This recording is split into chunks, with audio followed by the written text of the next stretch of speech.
Awak ada tu dia. Tembak baju.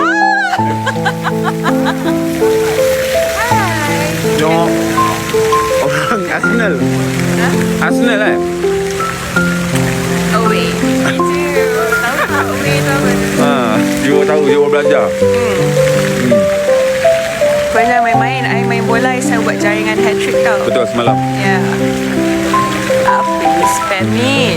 Itulah, tak tahu nak buat spam dengan mana. Kau jangan spam boleh tak? Pergi cari benda lain.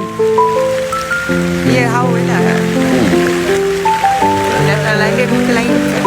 Arsenal bottle. Bottle tu apa? Entah. Macam power. Esok diorang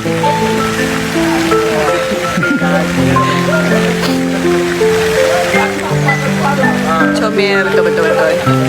More. Ya, cantik, betul.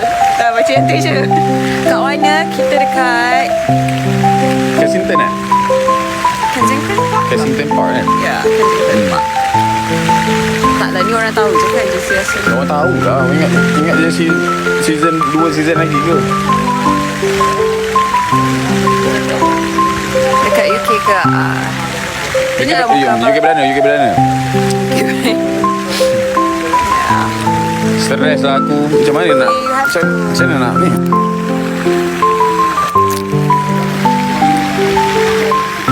Lepas tu? Lock je lah. Oh.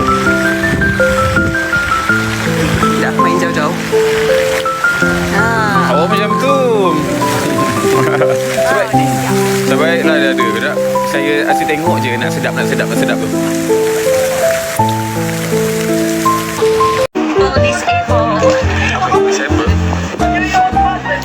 Okay, what some people in Malaysia.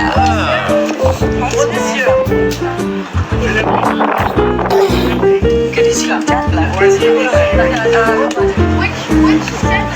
Apa you nak jual lah?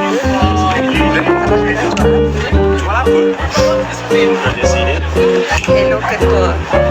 Abang lah ketua kan?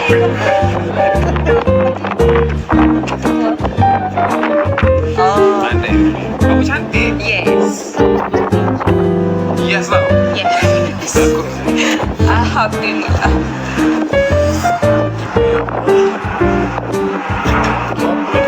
Kenapa dah siap dekat Kedah ni? Tadi kita rekod semalam.